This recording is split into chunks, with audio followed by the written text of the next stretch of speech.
todos ustedes, realmente un placer compartir este espacio de feedback. Bueno, semana tras semana se contactan con nosotros, lo tienen ahí abajo, todas las redes sociales, @feedback del Metro, @Gustavo Idoyaga, ¿ok? Hacen distintas consultas, principalmente por los distintos actores de la actividad económica. Nunca falta el análisis político y económico porque es el proceso con el cual los empresarios toman las decisiones. Escenario político, la fotografía de esta semana está, vamos a llamarlo así, por un lado diputados, por el otro lado senadores.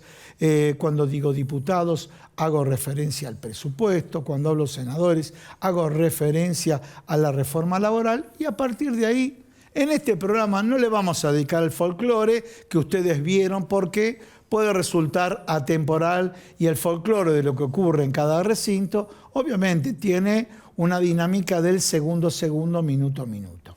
Pero hay razones de fondo y hay razones de forma. Y el objetivo es, en este programa, analizar eso. En la segunda parte del programa, la primera parte, vamos a estar con Javier Correa, analista político. Vamos a preguntar un poco de esto. La construcción de la agenda. El opositor permanente. Antes era Cristina, ahora tiene la tobillera. Como tiene la tobillera, pareciera que fue el Chiquitapia. Javier Correa en instante nos va a decir. Y ahora, bueno, justo ahí lo vimos. En pantalla ya lo estamos saludando. Javier, un placer que estés acá. Igualmente. Y en la segunda parte del programa, dos referentes muy importantes de las distintas actividades económicas. Todos los sectores están presentes acá en Feedback. Bueno, me refiero a Norberto Fermani, que es presidente de la Cámara de Industrias Ópticas, y Andrés Rodríguez, que es director de la industria de cosmética y perfumería. Un segmento de mercado muy importante y que tiene un saldo favorable en materia de exportación. Entonces, la primera pregunta que te surge a vos, me surge a mí, amenazas y oportunidades exportan, pero también escuchamos muchas quejas de lo que está pasando en materia de importación, y no porque se importa, sino por la balanza desequilibrada con la carga tributaria. Todo eso acá en el programa. Y ahora sí, la agenda permanente. ¿Sí? Y en la agenda permanente pareciera que hasta hace poco era el Chiquitapia, o sigue siendo el Chiquitapia, porque se lo escuchó también ya en materia futbolística hablar a la Brujita Verón, como todos lo conocen.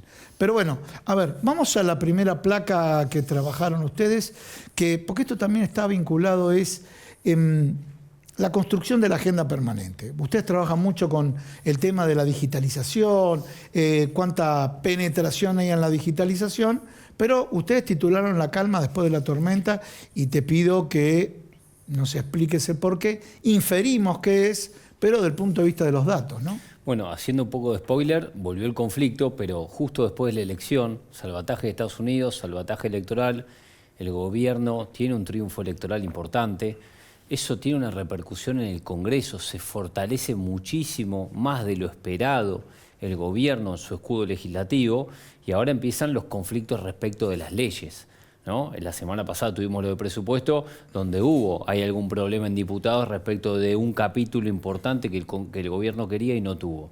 Entonces, expliquémosle por si alguno se descuidó, vinculado con el tema universitario, soy muy genérico, y el tema de discapacidad. Querían pasarlo por alto, dijeron veamos el capítulo y se perdió todo el capítulo. Una agenda que persigue al gobierno desde el inicio de su mandato, especialmente la agenda universitaria. Fíjate que es una agenda que no cierra y que le es negativa para el gobierno, porque todos los estudios de opinión, confiables verdaderamente, dicen acá no queremos ajuste, ni en discapacidad, ni en la cuestión universitaria, tampoco en la cuestión de salud. Sin embargo, lo persigue el gobierno. Pero discúlpame, lo dijiste vos, sé que no tenés la bola de cristal, pero sin embargo, teniendo tanta negatividad con el tema, hubo movilizaciones, con el tema discapacidad, con el tema reforma universitaria, a la hora de votar resulta favorable, ya sea por oposición a o por simpatía hacia el presidente. ¿Qué pasa? ¿Cómo es eso? ¿No lo castiga tanto entonces este escenario? Bueno, los resultados electorales son multicausales, pero no voy a escaparme a tu pregunta. Yo creo que acá,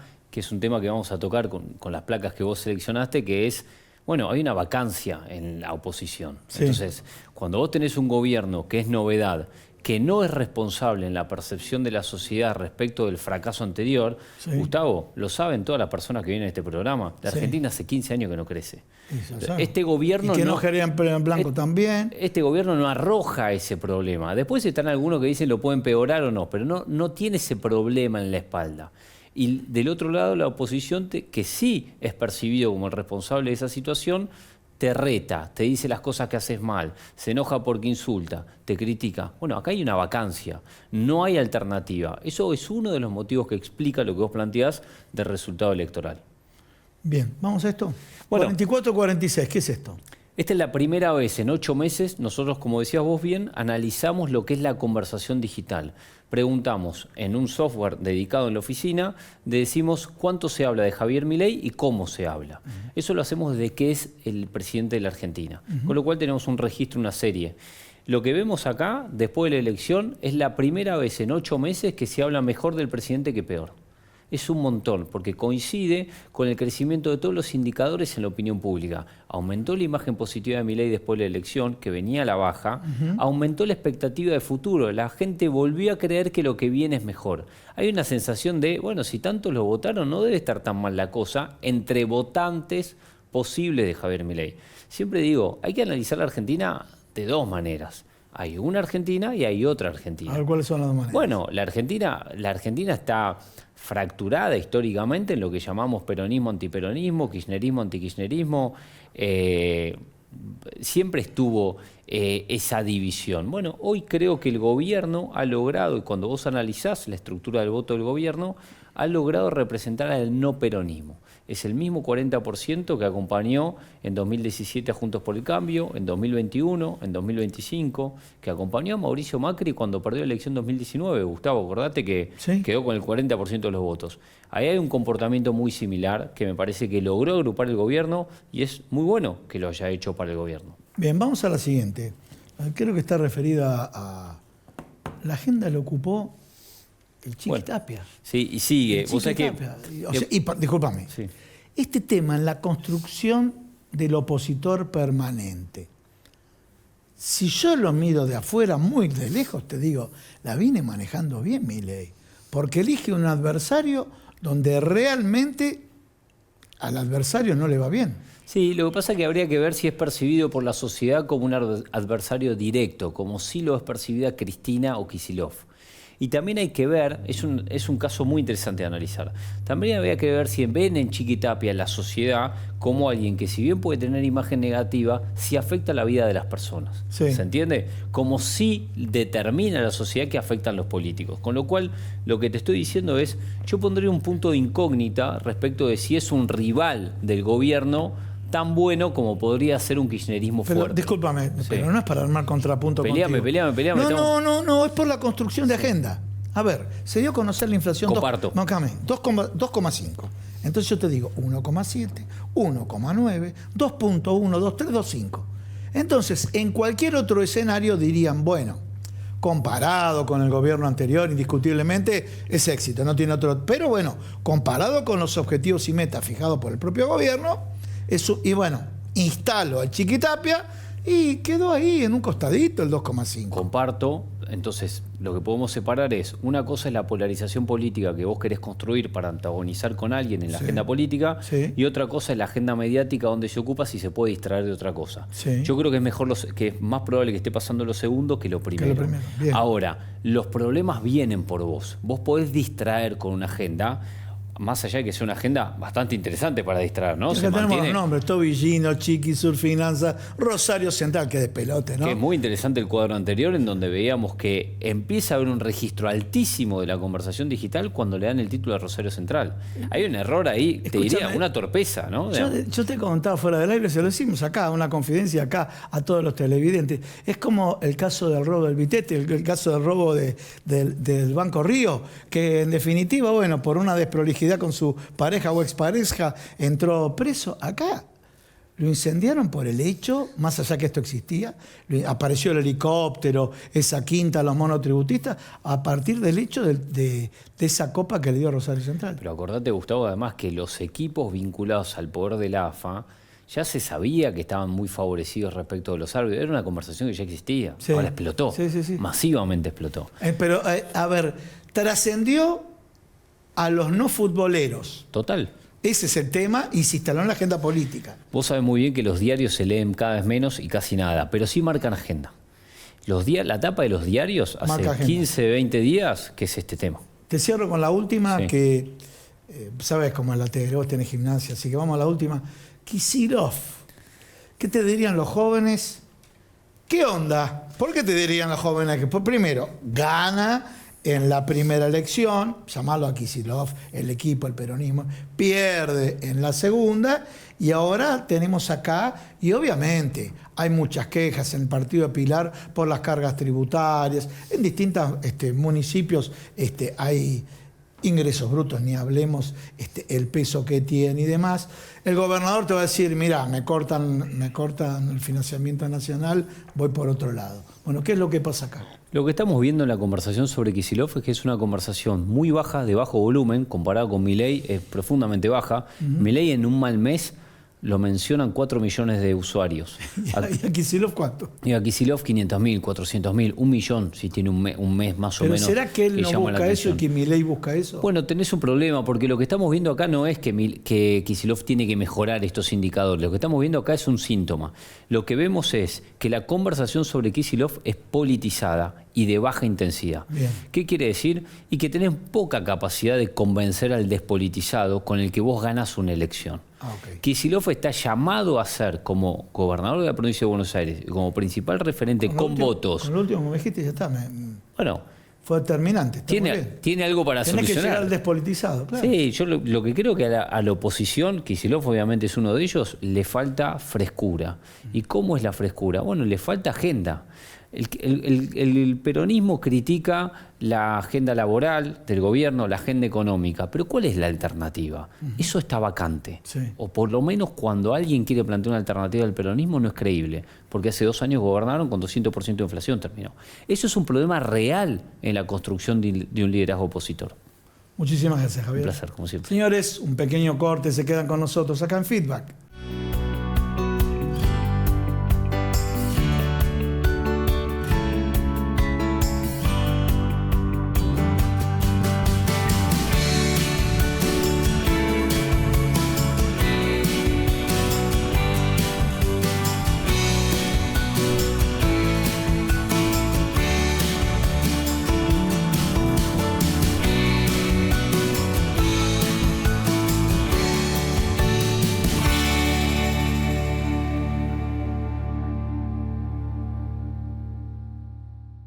Nosotros, los pequeños empresarios, nos unimos para hacer crecer nuestras voces, nuestros derechos.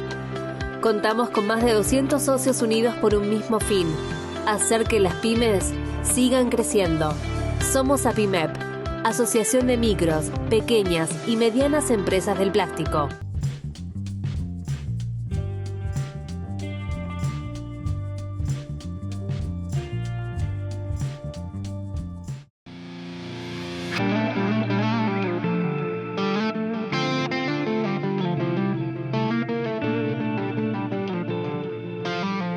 Y el sector empresario está presente y lo estoy acá mencionando, no quería utilizar la palabra presentando. Andrés Rodríguez, bueno, sos director ejecutivo de la Cámara de Industria de Cosmética y Perfumería. Exacto. Muchas gracias por estar al programa. A ustedes por la invitación.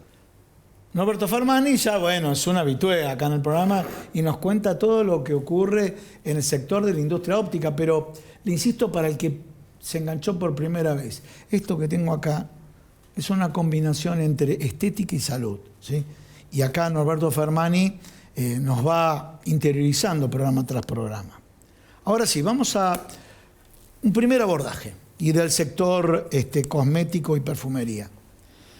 ¿Cómo viene la actividad? Sabemos que hay indicadores que dicen el consumo cayó. ¿Cómo vienen los indicadores en tu sector? Efectivamente, un sector desafiado como la gran mayoría de los sectores de consumo masivo. Vemos una retracción importante de consumo, migración a segundas líneas. Esto ya viene desde hace un tiempo. Nosotros cerramos año 2014 con una caída generalizada del 12-14%, con segmentos con incluso caídas superiores, y este año con altibajos, momentos en los cuales parece que hay una leve recuperación, momentos en los que vuelve a caer. Estimamos que el año va a cerrar neutro en el mejor de los casos. Pero neutro es un indicador positivo. Por eso, si uno lo piensa por lo positivo, sí, pero con una base muy baja, porque venimos nuevamente de un año con una caída importante y las empresas muy, pero muy desafiadas en todos los segmentos. Estamos hablando de segmentos selectivos, semiselectivos, los consumos básicos, realmente en todas las áreas desafíos por resolver. Pregunta, ¿el selectivo y semiselectivo, que va dirigido al segmento BC1 y demás, ese sufrió o no sufrió? Ese sufrió bastante por un montón de cuestiones y aparte porque es un tipo de producto que está orientado a un público que también es un público que viaja, sí. Con lo cual mucha de esa compra pudo haber migrado o al free shop, o al free shop. Exacto. Y después el masivo en general, las generales de la ley en una economía donde el consumo claramente no repunta y que necesitamos alguna política para incentivar y que empiece a dinamizar porque la actividad industrial se ve ciertamente afectada por este fenómeno. Y si tengo que tomar un número, datos de unidades vendidas,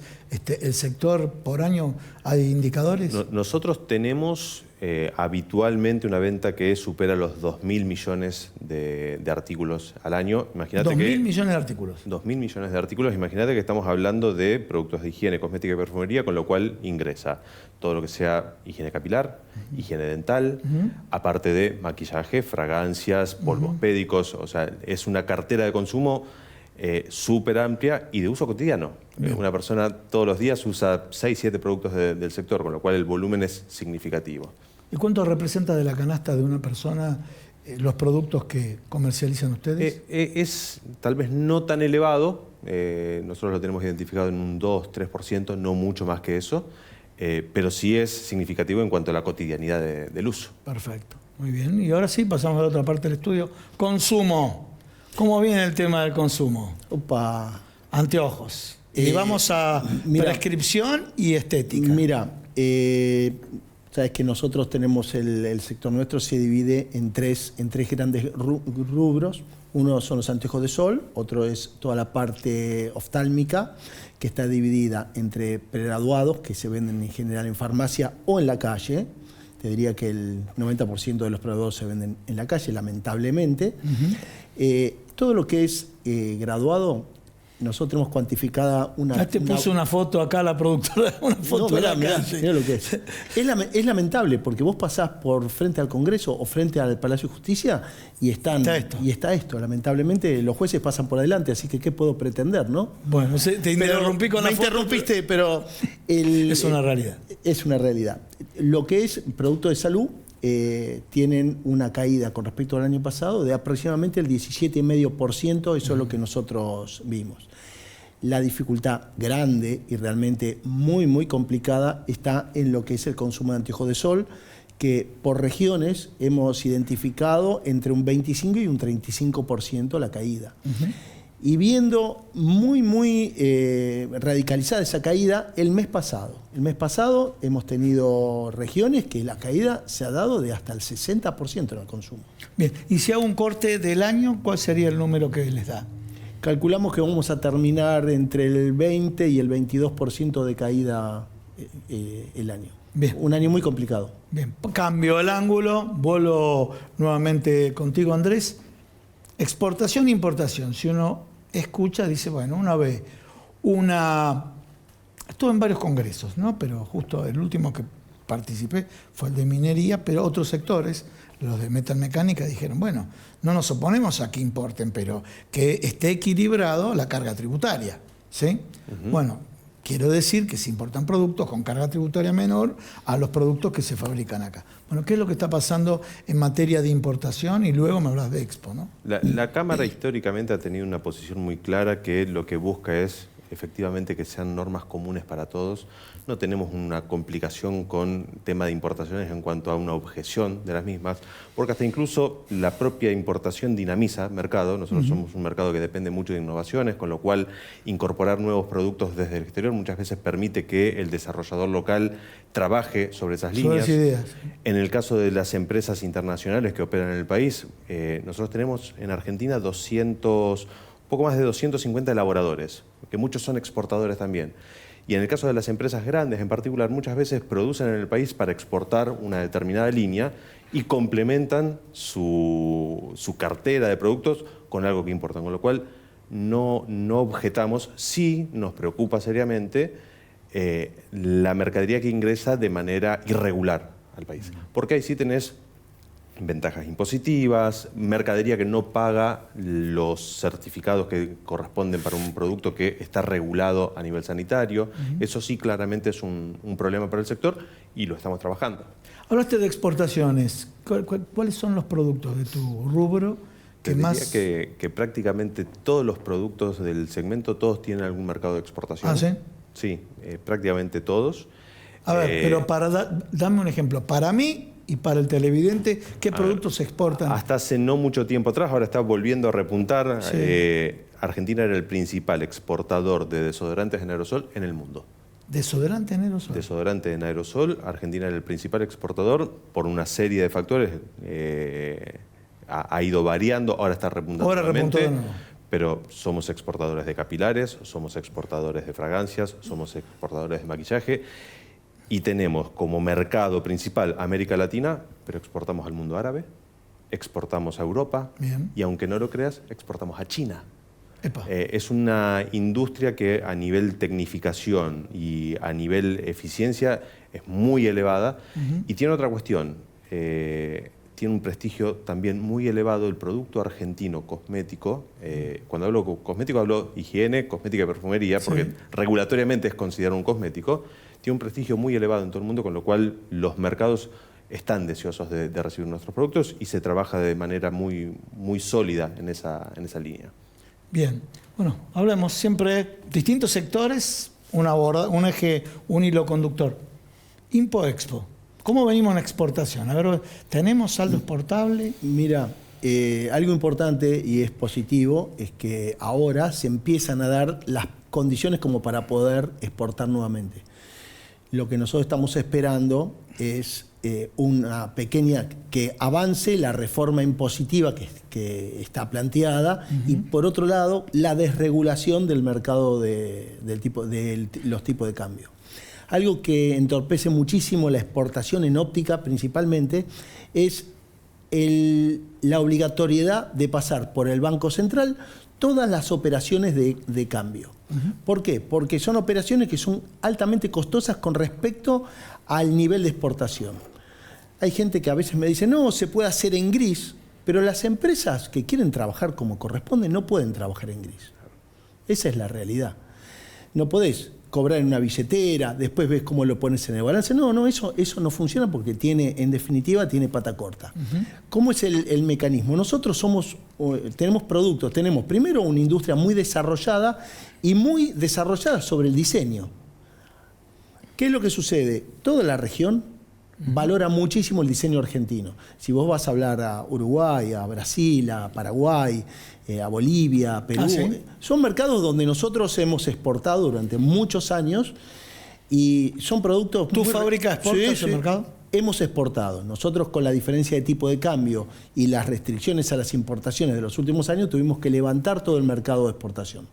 Hoy estamos comenzando a pensar nuevamente, a armar un business plan donde vamos a poner sobre la mesa nuevamente explorar los mercados de la región. Bien. Pero cuando se den las condiciones. ¿Por qué? Porque cuando vos le vendés una óptica acá enfrente, a 50 minutos de ferry, querés ir a Colonia a venderle una óptica, no te va a comprar $100.000, te va a comprar $2.000, $1.500, $1.800 y dentro de 60 días te va a volver a comprar lo mismo. El tema, cuando vos haces una liquidación de divisas de $1.500, tenés gastos por más del 10, 12, 15%, es decir, es mucho más lo que vos vas a pagar de comisiones de lo que realmente vos estás teniendo de rentabilidad en un producto, ¿no? Clarísimo. Y bueno, ustedes saben, voy siguiendo de un lado para el otro, voy a tocar un tema escabroso, se está debatiendo, ¿sí? Pero, bueno, reforma laboral. El caso de ustedes depende de 3 gremios, ¿no? O más, no sé.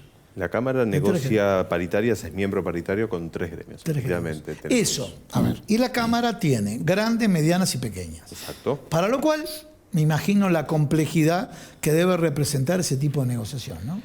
Es compleja, pero se ha sabido trabajar en el transcurso de los años. La Cámara tiene ya 93 años de historia en el país y se ha sabido trabajar de manera seria y tenemos un vínculo de un buen diálogo con los gremios. Claramente entendemos es necesario alguna revisión. Argentina hace muchísimos años que no genera empleo registrado. Bien. Los niveles de litigiosidad son elevadísimos. ¿En tu sector también?